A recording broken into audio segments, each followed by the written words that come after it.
vamos a enfocarnos o hacer énfasis en el error estándar del estimado y el error de cada coeficiente que se estima. Cada vez que corremos una regresión, ustedes saben que tenemos error.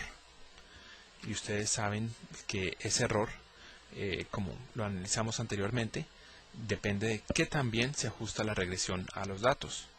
Si hay un R cuadrado bajo, es decir, si hay un coeficiente de determinación bajo, quiere decir que hay bastante error.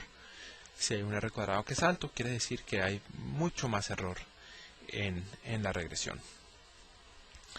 Tal como lo definimos antes, el error de la regresión va a ser la diferencia entre lo que yo observo para cada individuo, o cada predio, o cada observación, lo que yo veo en la actualidad, y lo que predigo.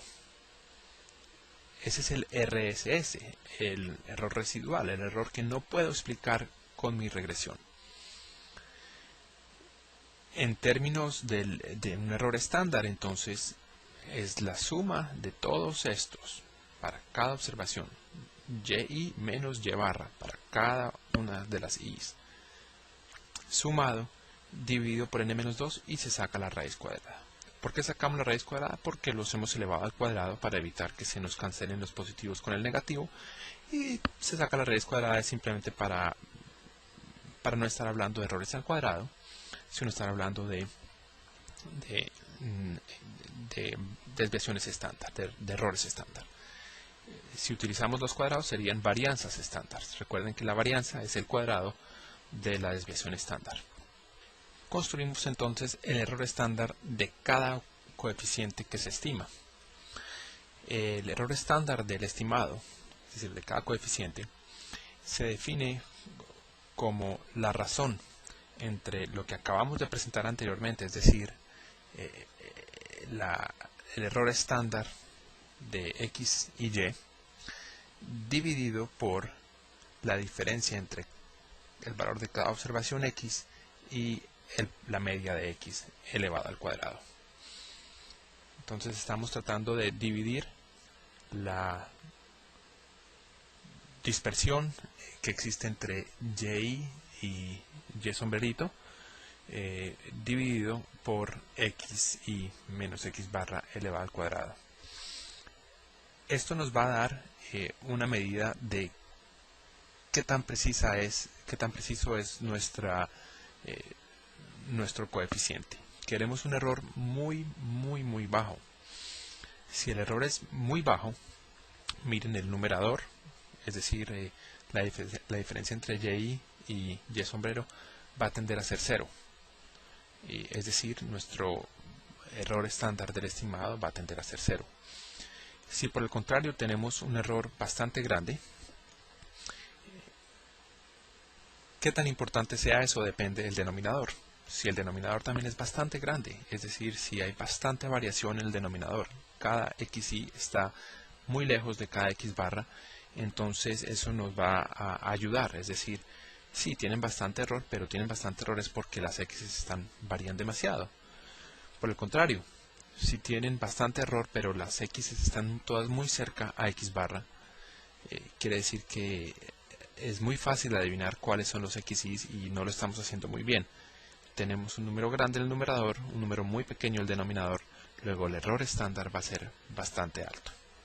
Estas dos láminas anteriores, definiendo el error estándar de los coeficientes, son importantes porque ahora nos pueden ayudar a hacer pruebas de hipótesis sobre los coeficientes.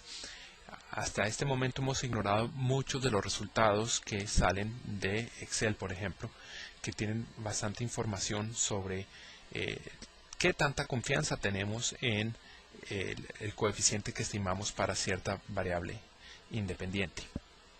Ahora vamos a hacer énfasis en esa información que nos puede ser muy útil para el futuro. Empezamos entonces definiendo o redefiniendo, como lo hicimos anteriormente, cómo se hacen las pruebas de hipótesis en el caso específico de una regresión lineal bivariada. Como se hizo anteriormente, vamos a formularla en términos de una hipótesis nula y una hipótesis alternativa. La hipótesis nula es que x no contribuye a explicar la varianza en y. es decir, que la variable independiente no explica y o que el coeficiente de la variable independiente es 0.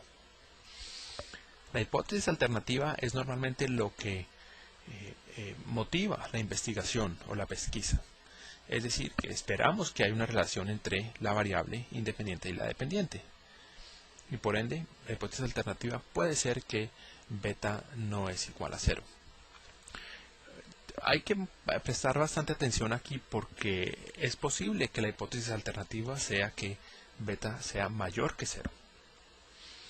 O es posible que la hipótesis alternativa sea simplemente que beta es menor que 0. Dependiendo de cómo presentemos la hipótesis alternativa, va a haber una influencia directa en cómo hacemos la prueba de significancia. Si la presentamos como una desigualdad, en este caso, estamos diciendo que teóricamente podemos esperar que en algunos casos beta pueda ser negativa y en otros casos beta puede ser positivo. Y no sabemos qué va a pasar en la población. Pero hay casos en los que podemos decir con seguridad que la prueba o la hipótesis alternativa utilice un símbolo mayor únicamente o menor. En el caso del ejemplo de la educación contra el ingreso, si estamos mirando a grados de escolaridad entre, digamos, sexto grado y 12º grado, sería posible presentar la hipótesis alternativa en términos de que esperamos que la educación, el coeficiente de educación sea mayor que 0. Lo que implicaría es que estamos casi que suponiendo que nunca va a ser menor que 0 en la población y solo nos interesa si fuera mayor que 0. Eso hace que la prueba de significancia sea un poco más estricta. Y en caso de que sea menor que 0, estaríamos de todas maneras aceptando la hipótesis nula, porque no va a ser mayor que 0. En el caso de Transmilenio, hay razones por las cuales ustedes esperen que de pronto las propiedades que estén más cerca tengan valores positivos o negativos. Uno puede construir teóricamente explicaciones que lo lleven a pensar que puede ser positivo o negativo. Por un lado, basados en la economía urbana básica, uno diría, bueno, entre más cerca, pues las personas caminan menos y por ende pueden acceder a sus sitios de trabajo. Esos ahorros en tiempo se van a capitalizar en el suelo urbano y por ende esperaría yo que los sitios más cercanos de Transmilenio tendrían precios más altos. Pero otra persona podría decir, bueno, los buses pasan cada minuto, cada 2-3 minutos, ellos generan ruido, generan polución, va a haber una atracción de individuos a la zona, que no solamente son residentes, sino son usuarios del sistema. Eso va a generar una serie de efectos o impactos negativos. Por ende, yo pensaría que los sitios que están muy cerca de Transmilenio pues van a tener un impacto negativo. Son dos razones por las cuales el coeficiente de distancia puede tener signos distintos y como resultado uno debería utilizar una desigualdad al presentar la hipótesis alternativa. En últimas, depende de cada investigador, de cada usuario, qué hipótesis cómo se formula la hipótesis alternativa. Para hacer la prueba de hipótesis de nuestros coeficientes, hay que de pronto ir atrás un poco a pensar ¿por qué estamos haciendo una regresión? Tenemos datos, volviendo al ejemplo de Transmilenio, sobre una muestra de predios, sabemos la distancia, sabemos el precio. ¿Qué es lo que realmente queremos saber? Queremos saber si los predios están relacionados a la distancia con Transmilenio. Pero hay incertidumbre en los datos que tenemos. Incertidumbre porque fueron tomados de una muestra. Entre más grande la muestra, va a ser más baja la incertidumbre. Va a ser más bajo el error. Tenemos que tener en cuenta esa certidumbre.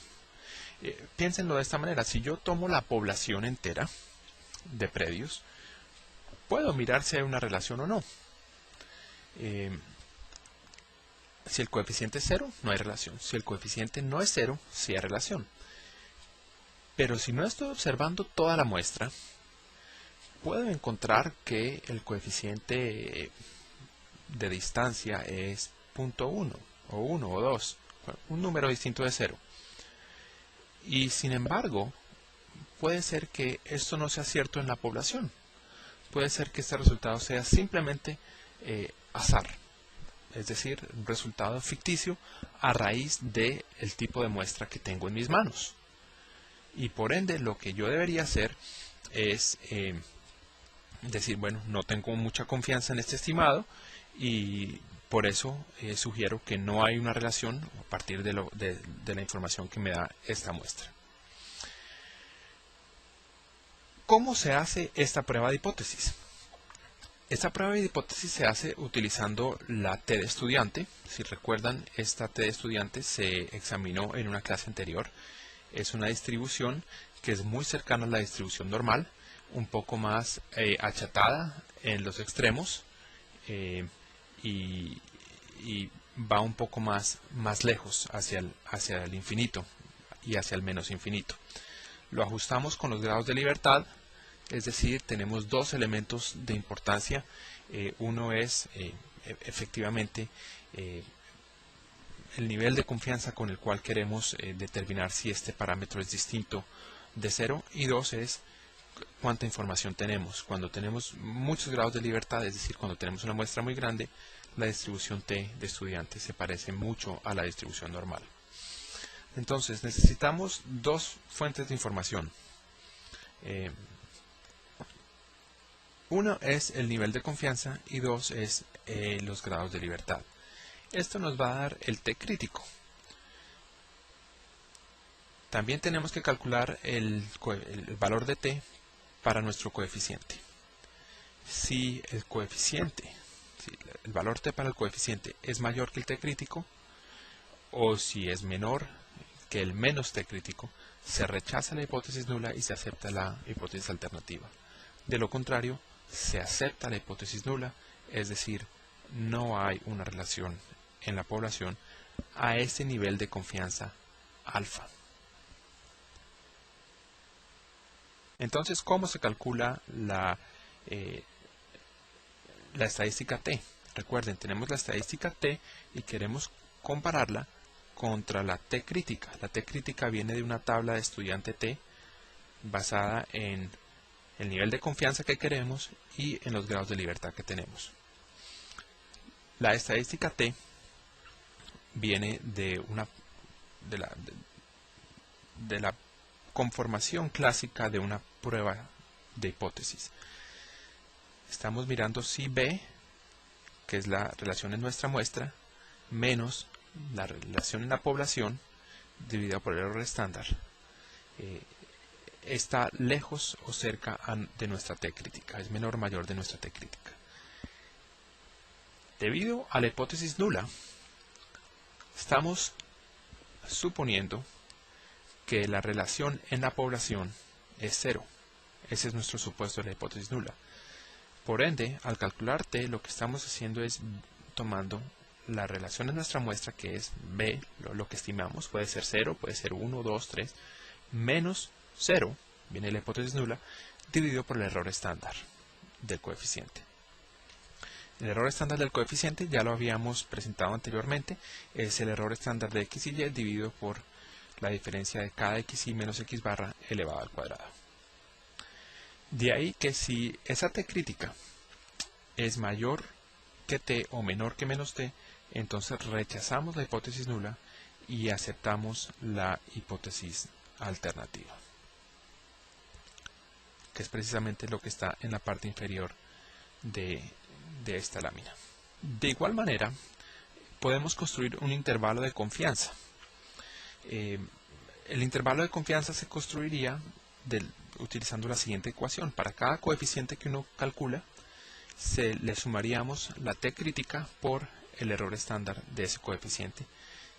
Eso les da a ustedes el límite superior del intervalo de confianza, y de igual manera se restaría de B el T por el error estándar del coeficiente, y eso les daría el límite inferior del intervalo de confianza. El intervalo tiene un mínimo y un máximo.